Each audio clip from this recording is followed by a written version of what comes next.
तो दोस्तों आज हम राजस्थान वन रक्षक एवं वनपाल के लिए 40 इम्पोर्टेंट प्रश्नों के बारे में बात करेंगे और ये सभी प्रश्न मोस्ट इम्पोर्टेंट सिलेक्टेड प्रश्न हैं और परीक्षा में आने लायक प्रश्न, इसलिए वीडियो में अंत तक बने रहे। तो चलो वीडियो को शुरू करते हैं।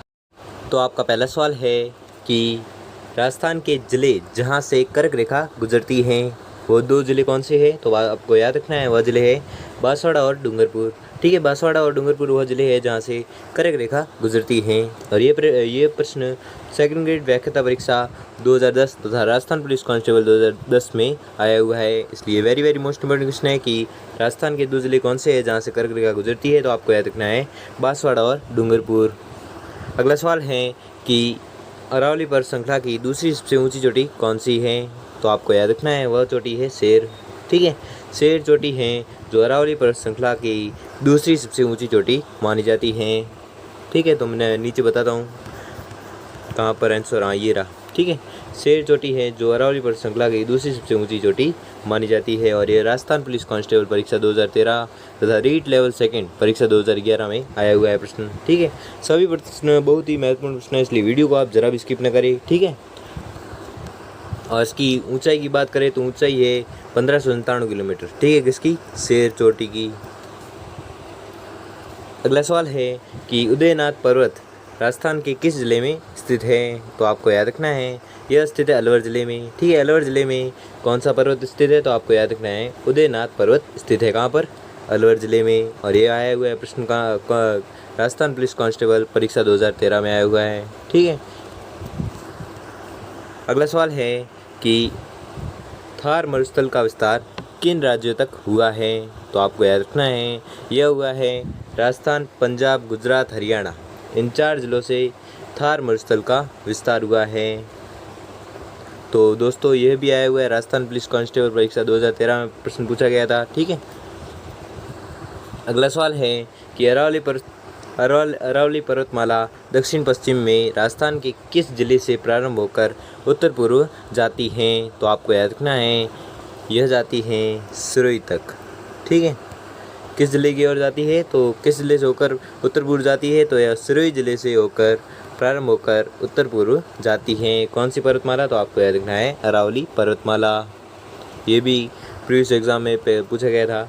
अगला सवाल है कि बांसवाड़ा और डूंगरपुर के मध्य के भूभाग को किस नाम से जाना जाता है? तो आपको याद रखना है यह जाना जाता है मेवल नाम से। ठीक है, मेवल नाम से जाना जाता है किस भूभाग को? बांसवाड़ा और डूंगरपुर के मध्य के भूभाग को जाना जाता है किस नाम से? मेवल नाम से जाना जाता है। अगला सवाल है कि मावठ क्या है? मावठ क्या है? तो आपको याद रखना है राजस्थान में शीत ऋतु में होने वाली वर्षा मावठ कहलाती है। ठीक है, तो मावठ क्या है? तो आपको याद रखना है राजस्थान में शीत ऋतु में होने वाली वर्षा है जो मावठ कहलाती है। अगला सवाल है कि निम्नलिखित में से किस ज़िले की सीमा पाकिस्तान से नहीं मिलती है? तो आपको याद रखना है जोधपुर ज़िले की सीमा है जो पाकिस्तान से नहीं मिलती है। ठीक है, किस ज़िले की सीमा नहीं मिलती है? तो जोधपुर ज़िले की सीमा किससे नहीं मिलती है? तो आपको याद रखना है पाकिस्तान से नहीं मिलती है। अगला सवाल है कि राजस्थान का सर्वोच्च पर्वत शिखर गुरु शिखर किस ज़िले में स्थित है? तो आपको याद रखना है गुरु शिखर स्थित है सिरोही ज़िले में। ठीक है, कौन सा पर्वत शिखर? तो आपको याद रखना है गुरु शिखर पर्वत शिखर। और कहाँ पर स्थित है? सिरोही ज़िले में। अगला सवाल है कि निम्न में से किस ज़िले की सीमा मध्य प्रदेश से नहीं लगती है? तो आपको याद रखना है वह ज़िला है डूंगरपुर ज़िला। ठीक है, डूंगरपुर ज़िला वह ज़िला है जिसे मध्य प्रदेश की सीमा नहीं लगती है। अगला सवाल है कि निम्न में से कौन सा शहर जयपुर से अधिक दूरी पर स्थित है? तो आपको याद रखना है वह ज़िला है या वह शहर है उदयपुर। ठीक है, उदयपुर शहर है जो जयपुर से अधिक दूरी पर स्थित है। अगला सवाल है कि मध्य प्रदेश राज्य के साथ राजस्थान राज्य के कितने ज़िलों की सीमा रेखा से जुड़ी हैं? तो आपको याद रखना है यह जुड़ी हैं 9 ज़िलों से। ठीक है, 9 ज़िलों से मध्य प्रदेश राज्य की सीमा जुड़ी हैं या सीमा लगती हैं। ठीक है, और वर्तमान में 10 ज़िलों की सीमा मध्य प्रदेश से लगती है। पहले 9 से लगती थी, अब एक प्रतापगढ़ और बन गया, इसलिए 10 ज़िलों की सीमा मध्य प्रदेश से लगती हैं। ठीक है, अगला सवाल है कि निम्न में से कौन सा किला अरावली पर्वतमाला में स्थित नहीं है? तो आपको याद रखना है यह है गागरोन। ठीक है, गागरोन का किला है जो अरावली पर्वतमाला में स्थित नहीं है। अगला सवाल है कि राजस्थान की स्थलीय सीमा कितने राज्यों को स्पर्श करती है? तो आपको याद रखना है यह स्पर्श करती है 5 राज्यों को। ठीक है, राजस्थान की स्थलीय सीमा कितने राज्यों को स्पर्श करती है? तो आपको याद रखना है 5 राज्यों को स्पर्श करती है। कौन? राजस्थान की स्थलीय सीमा। अगला सवाल है कि लसाड़िया का पठार राजस्थान के किस जिले में स्थित है? तो आपको याद रखना है लसाड़िया का पठार स्थित है उदयपुर जिले में। ठीक है, उदयपुर जिले में लसाड़िया का पठार स्थित है। अगला सवाल है कि राजस्थान में किस भौतिक क्षेत्र में मुकंदरा की पहाड़ियाँ स्थित है? तो आपको याद रखना है यह स्थित है हड़ौती पठार में। ठीक है, हड़ौती पठार भौतिक क्षेत्र में मुकंदरा की पहाड़ियाँ स्थित हैं। अगला सवाल है कि सिरोही जिले में तीव्र ढाल युक्त एवं कटी फटी पहाड़ियों का स्थानीय नाम है? तो क्या नाम है? भाकर। ठीक है, भाकर है जो सिरोही जिले में तीव्र ढाल युक्त एवं कटी फटी पहाड़ियों का स्थानीय नाम है। क्या नाम है? भाकर। अगला सवाल है कि निम्न में से कौन सी पहाड़ियाँ मध्य अरावली क्षेत्र श्रेणी में स्थित है? तो आपको याद रखना है वह पहाड़ियाँ हैं मेरवाड़ा पहाड़ियाँ। ठीक है, मेरवाड़ा पहाड़ियाँ वह पहाड़ियाँ है जो मध्य अरावली श्रेणी में स्थित है।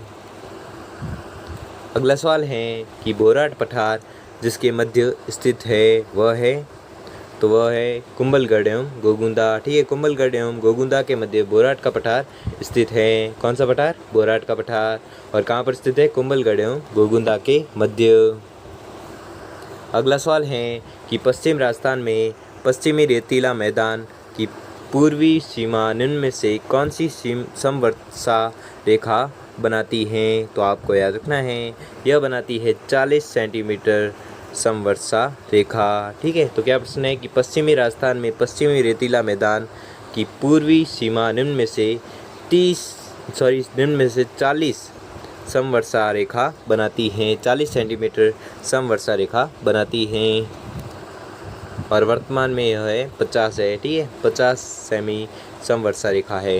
ठीक है, अगला सवाल है कि गोडवाड़ प्रदेश राजस्थान के किस वृहद भू आकृतिक विभाग का भाग है? तो आपको याद रखना है यह भाग है पश्चिमी शुष्क प्रदेश का। ठीक है, पश्चिमी शुष्क प्रदेश का भाग कौन है? तो मेरवाड़ा प्रदेश है जो राजस्थान के पश्चिमी शुष्क प्रदेश भू आकृतिक विभाग का भाग है। अगला सवाल है कि निम्नलिखित में से कौन सा पठार अरावली पर्वत से संबंध नहीं है? तो आपको याद रखना है वह पठार है बघेलखंड पठार। ठीक है, बघेलखंड पठार वह पठार है जो अरावली पर्वत से संबंध नहीं रखता है।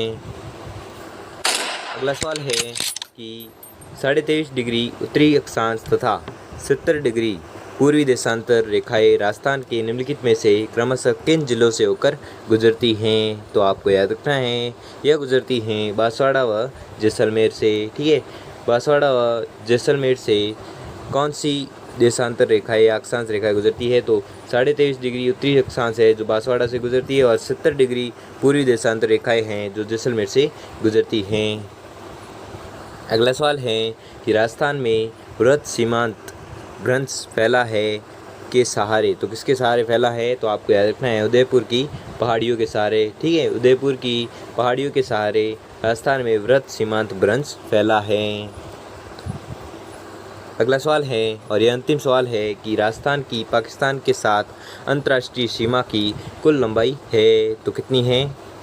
1070 किलोमीटर। ठीक है, 1070 किलोमीटर है जो राजस्थान की पाकिस्तान के साथ अंतर्राष्ट्रीय सीमा है। कितनी है? 1070 किलोमीटर। और यह भी आया हुआ है पटवारी परीक्षा 2021 में और वरिष्ठ अध्यापक परीक्षा 2019 में आया हुआ है। ठीक है, तो दोस्तों आपको वीडियो कैसा लगा हमें कमेंट बॉक्स में कमेंट करके ज़रूर बताएं और इस वीडियो को बनाने में बहुत समय लगा है इसलिए वीडियो को लाइक और चैनल को सब्सक्राइब ज़रूर कीजिए। धन्यवाद।